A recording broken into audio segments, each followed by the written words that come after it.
오늘은 양력으로 2046년 1월 26일이고요. 음력으로는 2045년 12월 20일입니다. 자, 오늘 명식 을축년 기축월 을료일이 되겠고 일지는 을료가 되겠습니다.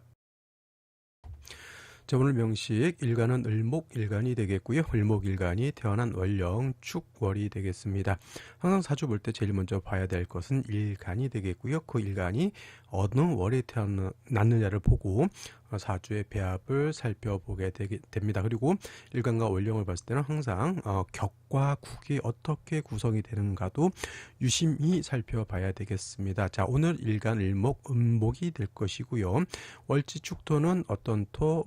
음토가 되겠습니다. 음목이 음토를 받고요. 목극토 관계가 됩니다. 당연히 편제격이 되는 것인데 요 월령만 놓고 보는 것이 아니라 월령에 있는 지장간이 어떤 것이 또 투출되느냐에 따라서 또 격이 좀 달라질 수 있겠죠. 축중에 있는 개수가 투출하게 되면 개수 가지고 격을 잡을 수 있습니다. 음목이 음수 인성이죠. 수생목의 관계 이거로 이렇게 되면은 편인격이 되는 것이고 만약에 신금이라고 하는 것이 투출될 수도 있습니다. 이때는 음목이 음금을 받기 때문에 이거는 편관격이 되겠죠. 편관격 그리고 칠살격이라고도 합니다. 칠살격 이렇게 볼 수가 있겠습니다.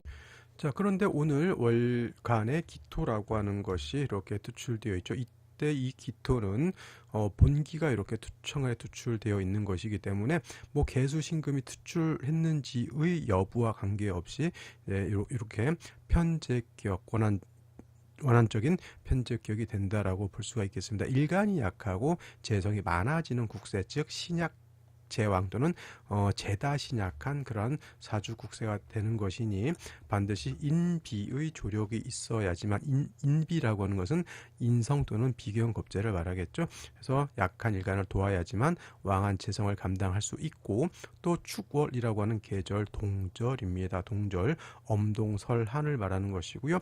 이 엄동설한에 을목 화초가 태어났는데 화가 없다라고 하면 화초가 얼어 죽을 수밖에 없겠다. 반드시 화를 얻어서 따뜻하게 해주는 것이 급선무다라고 볼 수가 있겠습니다.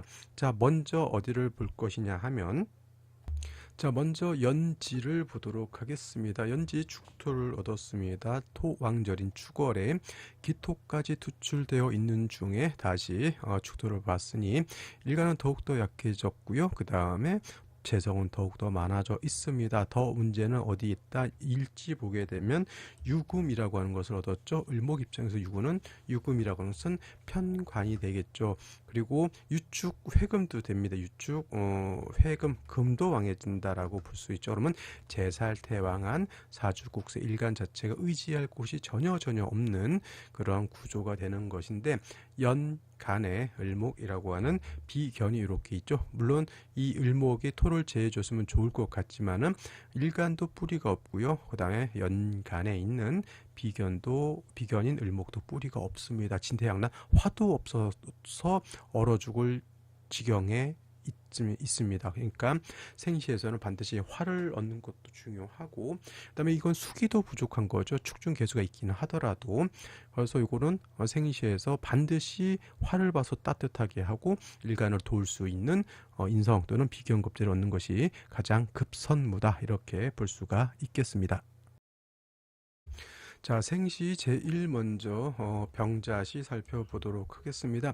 자수를 얻어서 을목을 생해주는 것은 좋지만은 동절에 수가 있게 되면은 한기가 발생할 수밖에 없겠죠. 병화가 시간에 있어서 따뜻하게 조후해 주는 것은 좋을 것 같은데 이 병화도 지지에 뿌리가 없다라고 하는 것이 문제가 되겠습니다. 당연히 운은 금수보다는 목화운으로 가는 것이 바람직해 보이고요. 그 다음에 정축시 마찬가지로 정화가 시간에 이렇게 있지만 이 정화도 뿌리가 없다라고 하는 점 유축회금이 됐기 때문에 제살이 태양하다. 일간이 너무 무근한 것이 문제가 되는 것이고, 무인일주 을목이 인의 뿌리를 뒀습니다만은 역시나 토왕절에 무토 투출되어 있으니 아무리 인의 을목이 뿌리를 둔다 하더라도 재성이 너무 많죠. 일지칠살도 있으니 이거는 제살 태왕한 국세를 벗어나지 못했다. 인중병화로 이렇게 조후할 수는 있다라고 보여지죠. 수기가 부족한 단점이 없지 않아 또 있습니다. 그렇다고 해서 이 금순으로 가면 너무 추워지는 거고, 목화운으로 가게 되면은 뭐 따뜻해질 수는 있겠지만은 인성이 부족한 단점이 있겠다, 이렇게 보여집니다. 기묘시 묘유충 되는 것 결코 좋게 볼 수 없겠고요.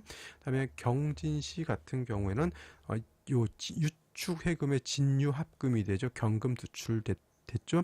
자, 이거 경금 정관이라고 해서 좋게 볼 수는 없다라고 하는 점, 경진시도 만만치 않은 생시라고 보여지고요. 신사시 기토 투출되어 있기 때문에 뭐 이거 가지고 격을 잡지는 않습니다만은 지지로 뭘 구성했습니까? 사유, 축, 삼합을 완벽하게 갖추었죠. 을목 왕금에 의해서 큰일 언제 싹두 을목이 베어져 나가는 아픔을 겪을 수밖에 없겠고, 이 못이 임수 뭐 축의 뿌리를 둔 유의 생을 받는 임수라 하더라도 일간 자체가 너무 뿌리가 없는 것이 큰 단점이죠. 금수보다 목화운인데 썩 좋은 생신은 아닌 것으로 보이고요. 갑신시 역시나 또 금이 또 있고요. 등라개갑 을목의 감목을 봤으니 뭐 등라개갑이라고 해서 좋게 볼 수는 있겠지만은 이건 간목도 뿌리가 없다라고 하는 단점이 있겠고요. 병술시 토왕절에 병화 술토 또 봤죠? 병화가 술에 간신히 뿌리를 두죠. 물론 병자시 보다 좀 좋게 볼 수는 있겠지만 차라리 여명 같은 경우에는 병술보다는 병자시를 선택하는 것이 더 좋습니다. 오히려 남자 같은 경우는 뭐 어차피 금순이니까 병술시를 선택한다 하더라도, 근데 오늘 중에서는 저는 이생시를 추천드릴 수밖에 없다라고 하는 점. 정해시죠. 정해시 해수가 있으면은 을목이 통근 가능하고요. 그다음에 저 수생목도 가능합니다. 근데 이제 정화가 뿌리가 없다라고 하는 단점이 없지 않아 있는 그런 것이 좀 문제죠. 그래서 이거는 목화운으로 가는 것을 바라겠고요. 그 다음에 남자 같은 경우에는 일간의 뿌리를 만들어 줄 수 있는 것은 무인시하고 정해시밖에 없겠다라고 하는 점. 근데 이 무인시는 수기가 부족하다 하더라도 요 대운 이렇게 갈 때 그래도 나름대로 수기를 만날 수 있지만은 요 대운 이후로는 수기가 좀 부족한 단점이 없지 않아 있습니다. 그래서 여명 같은 경우는 어차피 목화운이니까 정해시를 선택하는 것이 맞겠고, 남자의 그 경우에는 두 가지 무인시 일간의 뿌리를 얻고 또는 이렇게 정해시 이렇게 둘 중에 하나 선택하는 것이 제가 봤을 때는 가장 좋지 않을까, 이렇게 생각을 해보게 됩니다. 자, 오늘은 여기까지 설명드렸고요. 저는 내일 또 찾아뵙도록 하겠습니다. 감사합니다.